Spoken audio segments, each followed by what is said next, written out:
Hey guys, what's going on? John here from What's Spinning. Here to chat about this new album, The Avalanches. We Will Always Love You. The Avalanches, Australian modern legends who in the early 2000s won the hearts of many, including myself, with their very carefree, very instantly likable debut album, Since I Left You. This album dove into disco, and electronica, and dance music, as well as Plunderphonics. It's just such a breezy and groovy album, one that's just so easy to take in. It's a modern classic and a justified one. And to be honest, I was shocked to hear that we wouldn't hear from them for another 16 years, but when we eventually did, I thought it was pretty worth the wait, because their follow-up album, Wildflower, was honestly pretty awesome. It was just as colorful and gaudy, but actually had some really great guest spots here. Now, leading up to this album, I haven't known what to think about this thing. The singles have been all over the place, ranging from pretty damn good to some of the worst things that the Avalanches has ever put out.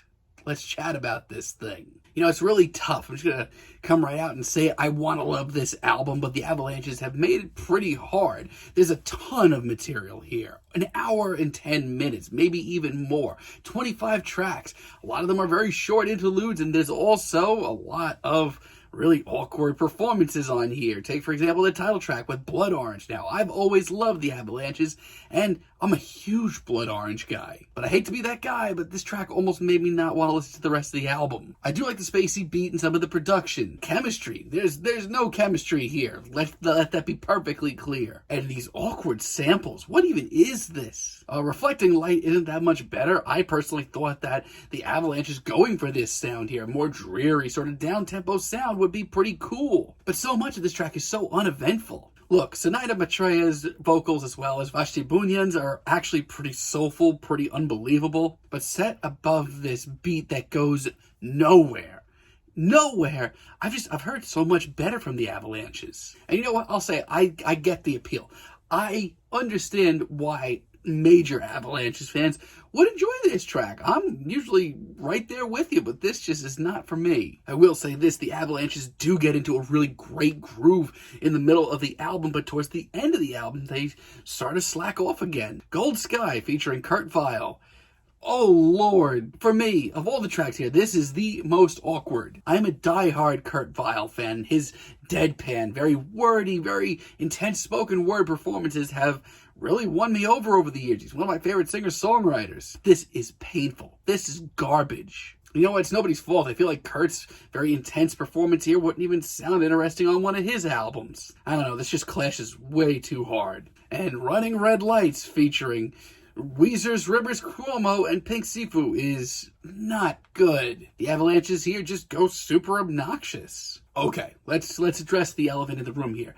The songwriting has never been the strong point of the Avalanches. It's not about that. But Rivers Cuomo's performance here is genuinely laughable. This is just amateurish in like the least likable way. And Pink Sifu here, who has another track on here that's 1,000 times better than this, rehashes a really great spoken word piece by Karen O and just makes it lose all the magic. And Born to Lose is kind of really in the middle of the road for me. Like the first 2.5 minutes here is some of the most laborious and painful to listen to material here. Like, it's bad and boring. When that big glistening beat eventually does pop in, yeah, it saves this track. But it's certainly far from perfect, though. It could have used a trimming like most of this album. And Weightless as a finale is exhausting. I mean, at this point, we're an hour and 10 minutes in.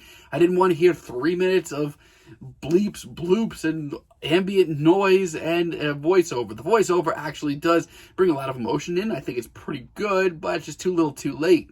There's also a ton of interludes on this thing. Some are fine, some add to the narrative of the album really well, and some are just a waste of time. Ghost Story featuring Arono is actually a really great intro. It's super emotional, and it brings in a lot of the themes of this album very nicely. Song for Barbara Payton, though, ain't it, Chief? It's soulful at times and haunting, even a little pretty at parts too, but just, I've heard the Avalanches do so much more with so much less. Solitary Ceremonies, Ghost Story Part 2. I mean, I can't spend too much time talking about these, but the reality is they break up the flow of this album. Carrier Waves does great, though, and really fits the bill on this album. It adds to the narrative. It grows very nicely into the next track, Oh, the Sun. Like, this is what an interlude should be here. I mean, other ones like Starsong.img and Pink Champagne just don't even bother. I did think Dial D for Devotion with Karen O from the AAS, though, was pretty sweet. Alright, now, you know what? I'm going to be honest. Before I lose all my subscribers over bashing the new Avalanches album, it's not bad. It's not a bad album at all. As a matter of fact, when they're on their best game here, they're actually putting out some of their best tracks. The Divine Chord, for example, with MGMT and Johnny Marr is a blissful, super peppy collaboration. From a mile away, I'll be honest, this made me raise an eyebrow. But this track is just so full of life. It's so full of love. Just the sort of colorful, feel-good jam from the Avalanches I expected we'd hear. Interstellar Love featuring Leon Bridges is also fantastic. When the Avalanches really get into a groove here, they sound ready to go. This reminds me of the glitzy, glamorous sounds of Jamie XX's In Color, but even more groovy. And Leon Bridges' very solid year continues with another very silky, smooth performance here. This is great. Oh, the Sunn featuring Perry Farrell of Jane's Addiction. From a mile away, scared the hell out of me. Perry Farrell these days is tough to swallow. But within this glitzy production and this shiny new disco beat, Perry hasn't sounded this good in years. It's super catchy, really gets you moving, really great use of samples as well. And We Go On featuring Mick Jones and Cola Boy is one of the most fun tracks here, just so bubbly, so colorful. It brings back those carefree vibes of Wildflower, the ones that I really wanted to hear more of. Not only that, but it's just modern enough.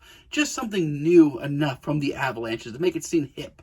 Until Daylight Comes featuring Tricky is really great as well. Remember earlier when I was saying I really wanted to hear the Avalanches tackle a more down-tempo and sort of downtrodden track? Here it is. It's sort of futuristic sounding, it's super glistening, but at the same time, it has a great deal of emotion to it. You see, this is what I've been talking about. The emotion is here on this album. The narrative is here. I just wish it was trimmed down a lot. And I'm gonna say it, Wherever You Go featuring Jamie XX, Nina Cherry, and Calypso is my favorite track here. With this opening intro, bonkers voiceover that we get here, thought this was gonna be too weird for me, but this to me sounds like a track I couldn't hear anywhere else. It feels like a happening. And the way this track builds, the production here, this is awesome. Not only that, but this is probably one of the best use of their guests here. I have a lot of the same things to say about Music Makes Me High. This is fresh. I love the new disco beat and the glistening production. It sounds like an interdimensional rave, which, once again, is kind of where I expected to hear this entire album. Nonetheless, the grooves here are super sharp, the production's great, better late than never. Take Care in Your Dreaming featuring Denzel Curry, Tricky, and Sampa the Great took a little while for me to appreciate, but I love the cloudy atmosphere here, and Denzel and Sampa the Great's verses are just as hyped as you would expect. It's a super cool, really modern take on the Avalanches stuff. At first, I did kind of worry that this track was long-winded. Spoiler alert, this album is. It needs to be trimmed down. But this is a great track. It's actually a really interesting one between its very chill, laid-back beat and the intense performances. Overcome is probably the most Avalanches by the books tracks here. As far as the groove goes, super sharp. It doesn't sound like it belongs in this dimension, but it's also oddly timeless. It makes you feel nostalgic. It's also one that's just super catchy and makes you feel good too. Always Black is really good too.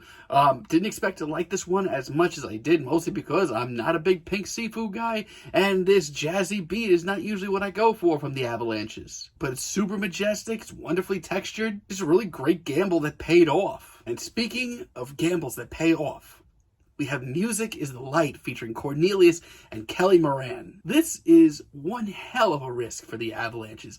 Say what you will about the album. While a good chunk of it wasn't for me, it's been, pretty formulaic. It's still been the Avalanches. To hear them bring in a legend like Cornelius and a modern neoclassical composer like Kelly Moran here, especially late in the album, it's pretty shocking. But the result is a home run. They nailed this track all around. It is deep. It is emotional. It is gorgeously layered. It is nostalgic. It is beautiful. Home run. So this was a really tough one for me to really rate, actually. So much of this album is really good. When the Avalanches, get around to getting in their groove, which they do for the second and third portions of this album, they sound great. They sound really sharp. Some of the collaborations on here are really good.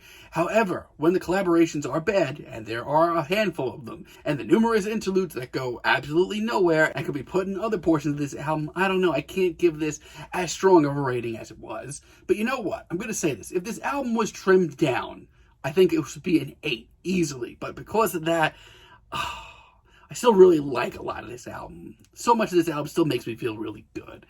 I'm feeling a decent 7. Hope that's not too harsh, but let me know what you guys think down below. If you like the video, be sure to give us a like, give us a subscribe. Let me know down below what you'd like for me to chat about in the future. And until next time, have a great day, guys.